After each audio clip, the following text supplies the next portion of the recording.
So, I'm sure most of you probably heard by now Donald Trump was shot earlier today in one of his rallies in Pennsylvania. Now, this is still an ongoing investigation. This is still fresh. There's still details that will probably be revealed down the line, so not all the information is here yet.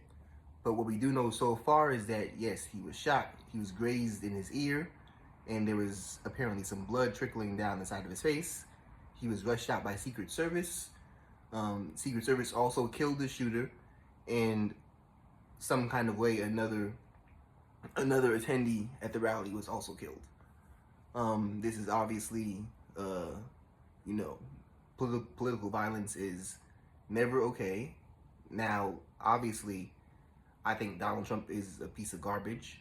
I think he's one of the worst human beings imaginable. That being said, political violence is never okay. And what it will do is, eventually, if it's not controlled, it will seep into both ends of the spectrum. That's how political violence works. There have already been all kinds of conspiracy theories that this might have been staged, that protocol wasn't followed by the Secret Service the way that it should be. All these things being floated right now in the ether. I'm not gonna verify anything yet that that we don't know yet. I'm not gonna give credibility to anything yet that's not a known fact on this channel. But what does seem probable, in my opinion, is that regardless of whether or not this was staged, regardless of whether or not this was an unstable person that did this, this definitely, more than likely, will strengthen the Trump campaign. You already have pictures floating out in the ether right now, Donald Trump holding up his fist, the American flag in the background, blood trickling down his face.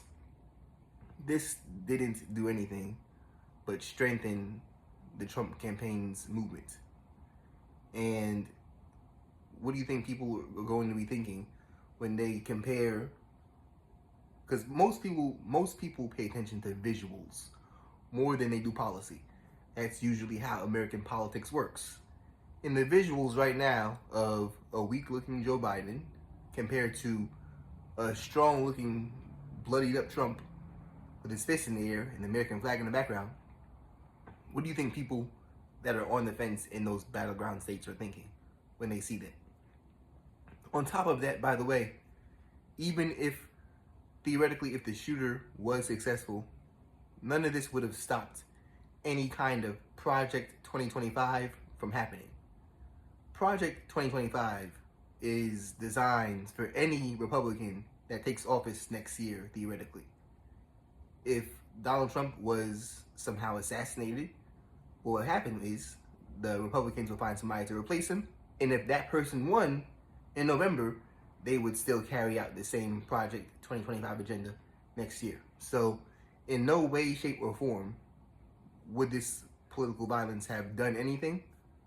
It would have made things worse, and it still has made things worse, just based on what happened, just based on the fact that there's been loss of life, just based on the fact that this will fuel the flames of the fire and can possibly seep into both ends of the spectrum, where you're seeing progressives being targeted, conservatives being targeted.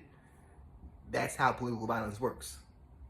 It doesn't just stay on one side. It eventually seeps into both sides.